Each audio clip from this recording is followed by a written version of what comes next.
জয় মা মনসা।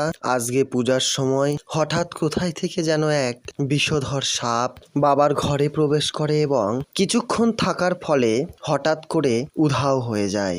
ভিডিওটি দেখো, মা তোমাদেরও বাড়িকে পবিত্র করে রাখবে।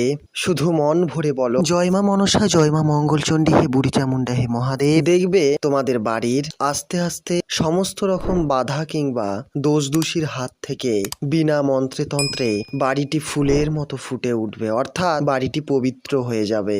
মায়ের অনেক গুণ রয়েছে, যে গুণ আমাদের নেই। শিখি মাত্র, কিন্তু আমাদের সে গুণ নেই। মাকে শুধু প্রাণ ভরে সবাই ভালোবাসো। মায়ের এই ছোট্ট চ্যানেলটি মায়ের ছোট বড় ভক্তদের মাঝে পৌঁছে দাও। মা দেখবে তোমাদের ধনে ধান্যে ভরিয়ে তুলবে। তো সবাই প্রাণ ভরে বলো জয় মা রাজকন্যা, জয় মা মনসা। তোমরা যারা মায়ের কাছে আসতে চাইছো তাদের জন্য কিন্তু একটি ভিডিও দেওয়া রয়েছে।